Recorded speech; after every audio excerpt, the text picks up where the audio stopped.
No matter how much you may not believe in God, when it come down to it, you are gonna holler out, "Oh God, please God help me. Oh God, no." You're gonna cry out God. So God is real. And here's the review. All right, y'all. There was a couple of reasons I was scared coming into this movie because one, this is an A24 movie. And with A24, always expect the unexpected. There's nothing normal about their movies, even when it has a normal plot or was supposed to be a normal whatever. There's nothing normal about them. And B, this has to do with religion. So with all the horror movies I've watched this year about the devil and the devil's baby, if you see my review for Apartment 7A, I said I don't want to see nothing more about the devil this year. I'm done with the devil. That's it. I want the devil out of my life.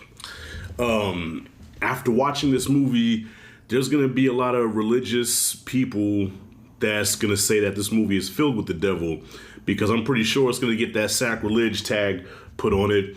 But I beg to differ, though. I think this movie really challenges both sides of the spectrum, those that don't believe in religion and spirituality and those that are really spiritual and super religious. You know what I mean? I think it's going to challenge both sides. So Heretic, damn, I can't think of the name of the directors. I gotta get better at that.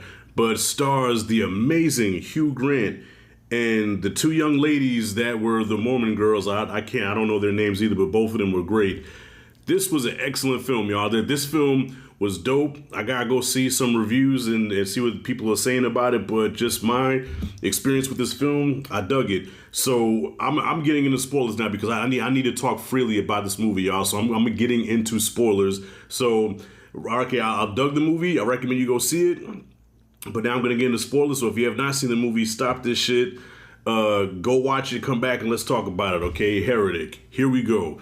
Well, first I'm going to say what I liked about the movie is that it's straight to the point, all right? Because with A24, a lot of times they go out there with it. They take something, okay, they can take something as simple as a frog hopping from one spot to the next and make a whole thing about it where they zoom in on the frog's foot, they go inside the frog's leg, they examine the muscles of the frog's leg, and then they give an example of something else jumping and then relate it to the frog, and then they zoom into the frog's eyeball, and they do this whole backstory about the frog, all of that, and all you had to do is just show the frog jumping over the goddamn to where he's jumping to. You see what I'm saying? I don't know if that's a good analogy, but I think you get the gist of what I'm talking about. This film gets right to it. This is like straight to the point. These two Mormon girls, they're trying to spread the word of Christ and everybody's ignoring them. Girls their age pick at them. Older people don't want to hear from them, but they're still good spirited. They believe in the power of Christ and that they're chosen to spread his word and to spread his gospel, and they're going to spread his word and spread the gospel. And coming up, yes, I had numerous Jehovah's Witnesses come to my mama's house. And I remember vividly on Sundays when the Jehovah's Witness would knock on the door and my mom would yell at me and my brother like, "Yo, don't you answer that door. Don't you answer that door. Doom. Jehovah's Witness. Jehovah's Witness." Whew, okay, cool. They went away. And this was like every Sunday, man. We used to diss them. So these girls now come across Hugh Grant's character. I can't remember the name of the character, but man, was he great in this movie, man. Came across his character. He invites them in. He sits them down, says his wife is baking a blueberry pie. And that's where everything kind of unfolds. What I liked about this movie was, like I said, it challenges both sides of the argument because there's people that argue and say like, yeah, there's no God, and they just don't believe in church, they don't believe in religion, they don't believe in Christianity. And then you got the Christian side where I grew up at was, Christ is the only way. And, if you ain't got Jesus, if you're not filled with the Holy Ghost, you bust the hell wide open. There's no ifs, ands, or buts about it. You can worship Buddha, you can worship Allah. But if you don't worship Jesus, if you don't confess that Jesus is the Lord of Lords, host of hosts, then you are going to hell. That is it. So Hugh Grant first comes across as this nice old man that's, at first teaching them, schooling them about real religion. All right. And then even they're like, damn, this guy, like, you should be teaching us, so you should be teaching us about the word. But his thing is that he studied everything. So he's one of those scholars where he takes spirituality out of it. It's just straight up logic, okay? Christianity was derived from this, which is derived from this, okay? So it all starts with Judaism, which Judaism is like the minority, but Christianity and all these other religions took from everything. And then he uses this whole thing, this whole metaphor of monopoly, how monopoly, which I didn't know was actually taken from another person that started the game, but then they took his idea and turned it into monopoly. So basically he's saying everything is stolen from everything. You know, there's nothing new, there's nothing original. This is all make-believe. This is all bullshit. You know what I'm saying? And to prove it to you, I'm going to give you 2 doors to go into. One's marked believe, the other one's non-believe. And I'm going to let you and your faith decides your fate. But even at the end where he's like, because he was like the real religion, okay? So the whole movie I'm watching, I said, what's the real religion? What is he talking about? What's the real religion? And the real religion is control. And I'm like, I can't tell you how many conversations I've had with people, and most recently my brother, we had this conversation, and his stance is that, you know, they use the Bible, they use religion to control us, you know, paying our tithes, paying our taxes, you know, being obedient to your masters and all that stuff. That's all used. So they use God as a fear tactic to control you, right? But see, being that I came up in the church, it's like a lot of that shit makes sense. But because I'm a God-fearing man, I wouldn't challenge God like that. I'm sorry, y'all. Like, listen, I'll fall on the side of God. You know what? What they're saying does make sense. I get it. But I'm still going to choose to follow you. I can't see you. I can't even hear you. You know, like we all have our interpretation of what God sounds like in our head. You know, so Rashad, do not listen to that. You know, you will listen to me. I am God. All right, Lord, I hear you. This movie does ask a lot of questions that are very hard for religious people to answer. And I've seen those conversations. I've seen those debates. And at the end, it all comes down to, well, that's my faith. That's what I believe, you know. Okay, yes, you're throwing this logic at me, but I'm going to choose to believe. I'm going to choose to use my faith.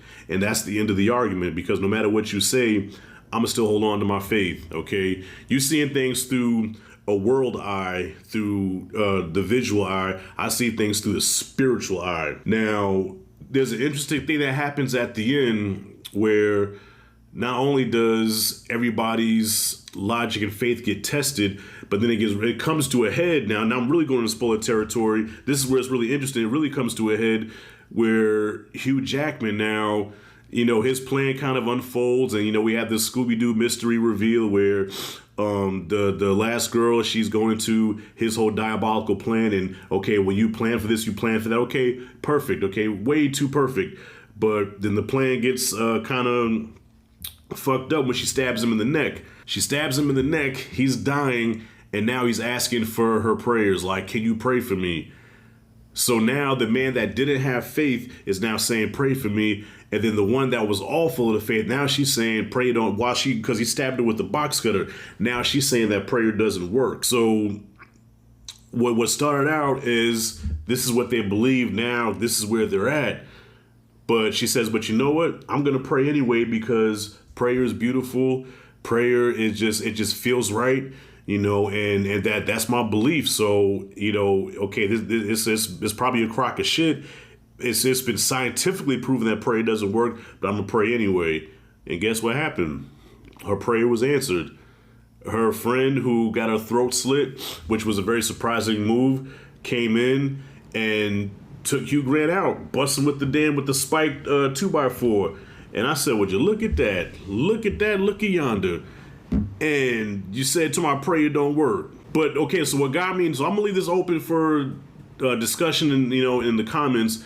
So at the very end, where she finally gets out, right, she escapes, and the butterfly lands on her hand. And I know she said that when she dies, that she wants to become a butterfly and and land on her loved one's hand, so they know that is her.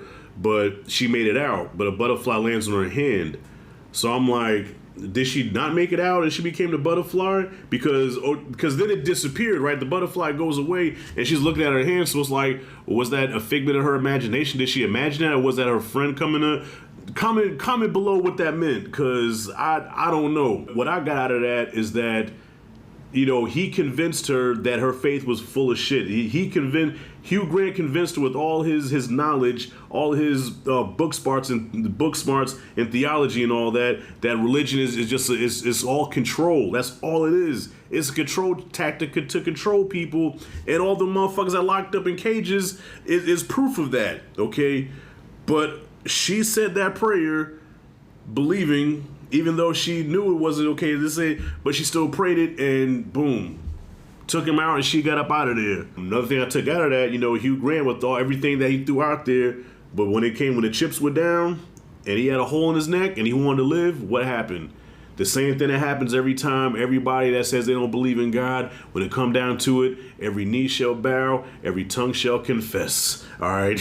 No matter how much you may not believe in God, when it come down to it, you are going to holler out, oh God, please God help me. Oh God, no. You're going to cry out God. So God is real. And I believe that myself, because there's been things that happened in my life where I said, okay, that's nothing but God. There's things that I prayed for where I didn't get it at that exact moment where I say, God, put $10 in my hand. Thank you, Lord. Thank you.